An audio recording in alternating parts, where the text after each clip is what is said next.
चलिए आज हम लोग पढ़ेंगे बीजगणित के बारे में।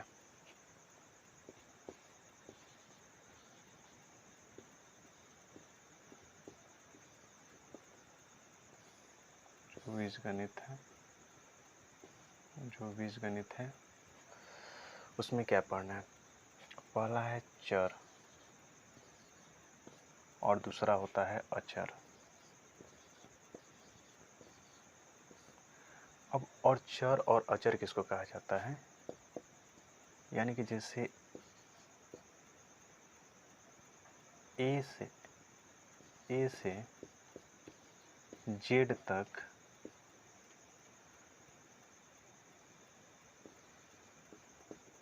जो अक्षर होते हैं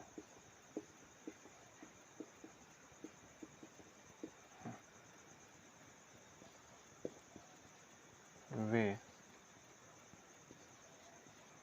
चर पद कहलाते हैं।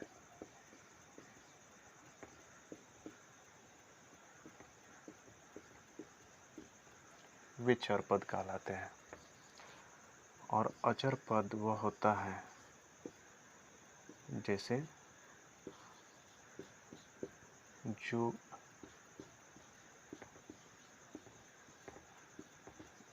गिनती में आता है। जैसे मान लीजिए कि 1 हो गया, 2 हो गया, 3 हो गया, ऐसे बहुत सारी जो संख्याएं होती है, जो अनंतक संख्याएं होती हैं, ठीक है। तो ये हो गया चर पद, यानी कि जैसे हम लोग हमेशा बोलते हैं कि माने की संख्या x, माने की संख्या y, माने की संख्या z। तो इस प्रकार से हम समझ सकते हैं कि a से लेकर के z तक जो भी अक्षर आते हैं वो क्या कहलाते हैं? चर कहलाते हैं, है ना। और जो गिनती में आता है, यानी कि जैसे 1, 2, 3, 4, 5, ये सब जो संख्याएं होती हैं वो अचर पद होता है। अब इसमें कुछ और भी समझेंगे। जैसे मान लीजिए कि इसका जो जोड़ का नियम होता है, जोड़ का नियम।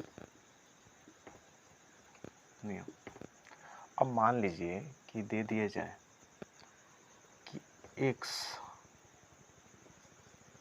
और 2 को जोड़ो। अब देखिए, कह दिया जाए कि x और 2 को जोड़ो, तो हम x और 2 को तो इसमें समझ चुके हैं कि जो 2 है वो किस में आएगा? अचर पद में आएगा, और जो x है वो आएगा चर पद में। तो चर अलग है, अचर अलग है, तो इसको हम जोड़ नहीं सकते हैं। तो इसको हम इस तरह से लिख सकते हैं x + 2। अगर यही दिया रहे कि x और 2 का अंतर,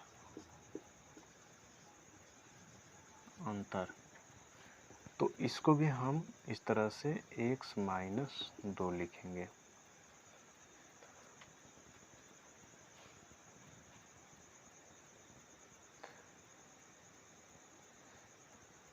और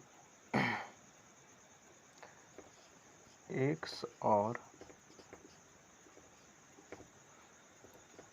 2 का गुना अगर पूछा जाता है तो इसको हम 2 और x लिखेंगे। अगर ये दिया रहे कि x में 2 से भाग देने पर, तो इसको हम x/2 लिखेंगे, या इसको लिख सकते हैं x और भाग 2। इस प्रकार से हम इसको दर्शा सकते हैं। तो ये नियम था। अब कुछ और भी बातें हैं जिसको हम समझेंगे। जैसे मान लीजिए कि दिया रहे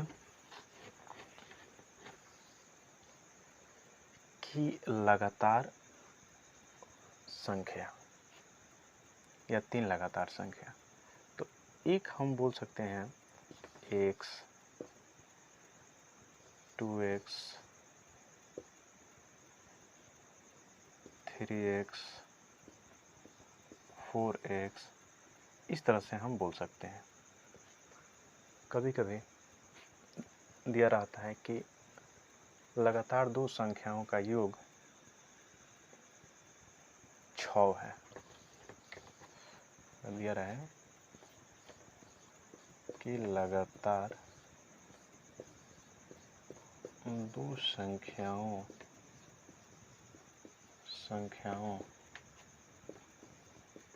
का योग 6 है। तो संख्या बताएं, इस प्रकार से दिया है। तो यहाँ पे पहले तो हम मान लेंगे x और प्लस में x + 1 और बराबर में लिख देंगे 6। उसके बाद लिख देंगे, अब इसको जोड़ेंगे, कोष्ठ से बाहर निकलेगा तो x और प्लस में 1 हो जाएगा और इक्वल टू में 6 हो जाएगा। तो x और x मिला करके हो गया 2x और बराबर में 6 और माइनस में 1 हो जाएगा। माइनस में क्यों होगा? क्योंकि इधर प्लस में तो इधर आके माइनस में हो जाएगा। फिर लिखेंगे 2x और बराबर में 6 में से 1 घटाएंगे तो 5 हो जाएगा। अब इसको लिख सकते हैं x बराबर में 5/2, ये आपका आंसर हो जाएगा। अब चाहें तो x के जगह पे x बराबर लिख सकते हैं कितना, 5/2, 5/2 रख देंगे। फिर x + 1 है तो x का वैल्यू तो दिया हुआ है 5/2 और प्लस में 1, तो 2 एकम 2, 5×2 7 कितना हो जाएगा, 2 हो जाएगा। तो इस तरह से हम संख्याएं जो हैं और भी ज्ञात कर सकते हैं। अगर पूछा जाए, मान लीजिए अगर कुछ संख्याएं इस प्रकार से हैं, जैसे मान लीजिए कि 1y और 1y अगर जोड़ते हैं तो कितना हो जाता है, 2y हो जाता है। 1a और 1a मिला करके 2a हो जाता है। 1b और 1b इक्वल टू में कितना हो जाता है, 2b। मान लीजिए 1c प्लस में 1c कितना हो जाएगा, 2c हो जाएगा। 1d और प्लस में 1d मिला करके कितना हो जाएगा, 2d हो जाएगा। इस प्रकार से हम निकाल सकते हैं। अगर मान लीजिए कि ये कहा जाए, कभी कभी ऐसे भी संख्याएं दे जाते हैं, जैसे देखिए खास करके x और y को ज़्यादा मानते हैं क्योंकि ये शुरू से ही ऐसा होता आ रहा है। तो इसलिए हम लोग भी क्या करते हैं, x का मान चाहे y का मान ऐसे रख देते हैं। कभी कभी ऐसे भी दिया रहता है, मान लीजिए कि कभी कभी ऐसे भी संख्याएं दी रहती है,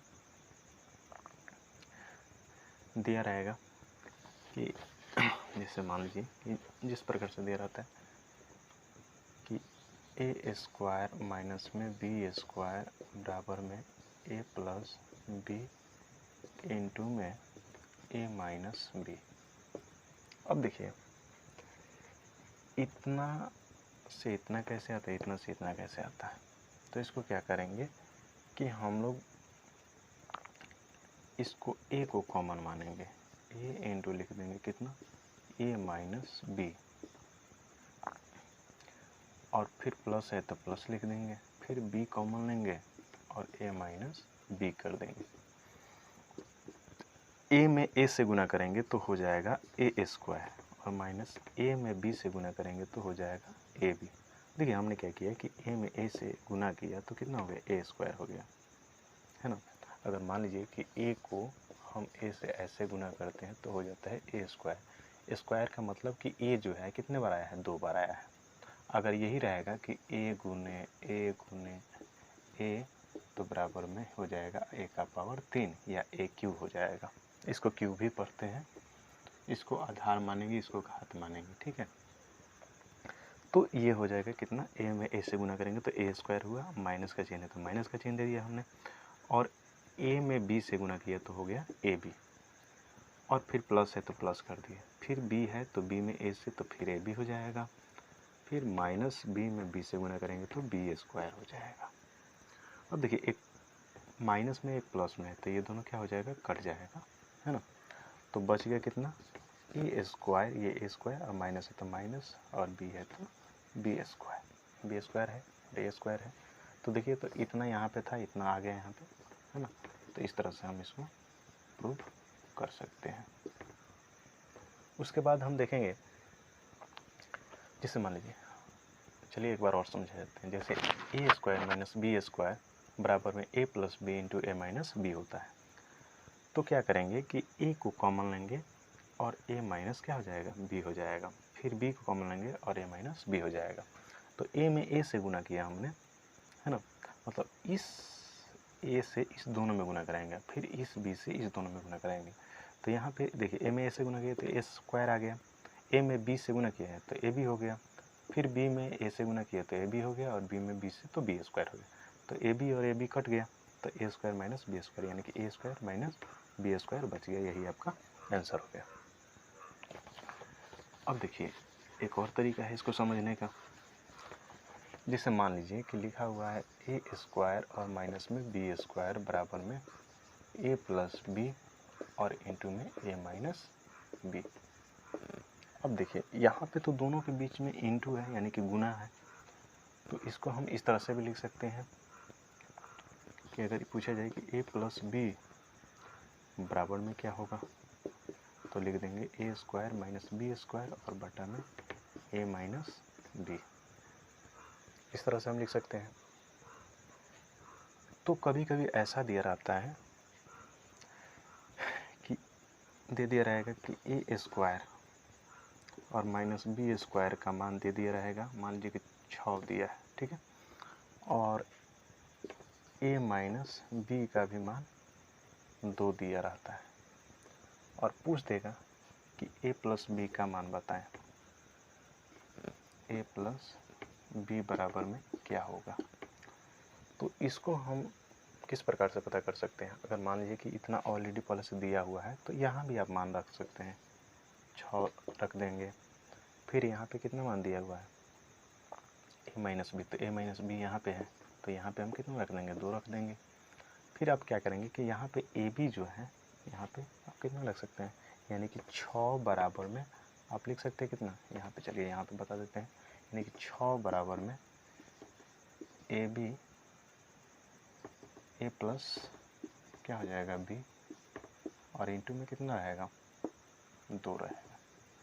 तो ऐसे आप कटा सकते हैं, 2 3 6, यानी कि ए बी बराबर में कितना हो जाएगा, ए प्लस बी बराबर में 3 आपका आ जाएगा। या ऐसे भी रख सकते हैं आप डायरेक्ट, यहाँ पे ए स्क्वायर माइनस बी स्क्वायर है तो ए स्क्वायर में से यहाँ पे 6 रख सकते हैं, और ए माइनस बी तो ए माइनस बी का मान 2 है तो 2 3 6, ऐसे भी कटा सकते हैं। यानी कि इस तरह से कई मान जो है आप निकाल सकते हैं।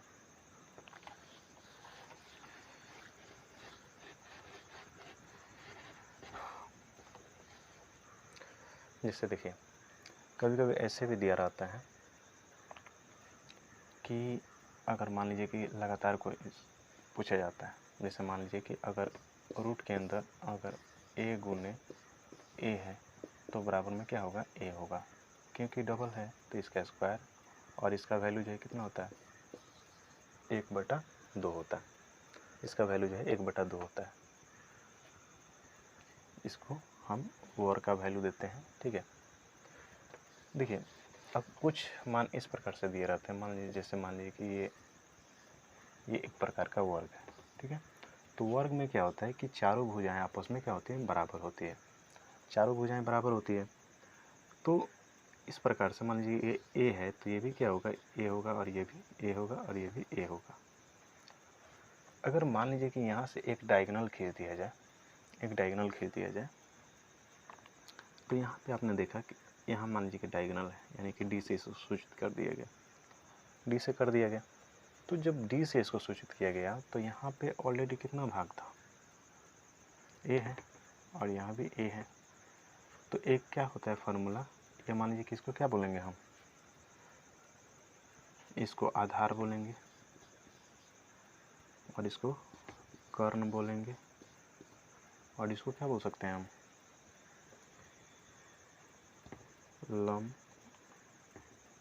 लंब, ये आपका हो जाएगा, है ना, और ये आधार, ये कर। तो एक फार्मूला क्या होता है समकोण त्रिभुज का, समकोण त्रिभुज का फॉर्मूला, सूत्र ये होता है कि कर्ण स्क्वायर बराबर में लंब स्क्वायर और प्लस में आधार स्क्वायर। तो यहाँ पे कर्ण का मान डी दिया हुआ है, यानी डी स्क्वायर और मान लीजिए ए स्क्वायर, और प्लस में कितना हो जाएगा फिर ए स्क्वायर। तो जब डबल का मान दिया हो तो डी बराबर में रूट अंडर कितना हो जाएगा, ए स्क्वायर और प्लस में ए स्क्वायर बराबर में 2a स्क्वायर, 2a स्क्वायर हो गया। अब इसको क्या करेंगे कि मान लीजिए कि एक स्क्वायर तो यहाँ पे कट गया, ठीक, और यहाँ पे 2 रूट बचेगा, तो यहाँ पे रूट 2a आपका आंसर हो जाएगा। क्योंकि यहाँ पे डबल ए है तो एक तो स्क्वायर से कंप्लीट हो जाएगा, कट जाएगा, और दूसरा ए जो है आपका बाहर निकल जाएगा। तो इस प्रकार से हम वैल्यू, देखिए कोई भी फार्मूला जो बनता है पहले उसके बेसिक को समझिए, कंसेप्ट को समझिए कि किस प्रकार से ये बना हुआ है।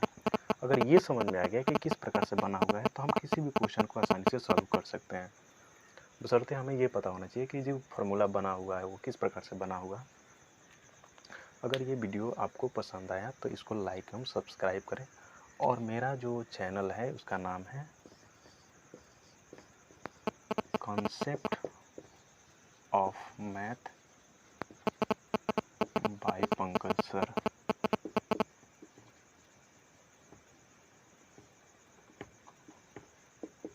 ये मेरे चैनल का नाम है, तो इसको बेल आइकन पे जाना है और क्लिक करना है, सब्सक्राइब करना है, ताकि मैं और भी वीडियो जो है बना सकूं और आपकी बातों से इंस्पायर हो सकूं और आपको भी इंस्पायर करूं।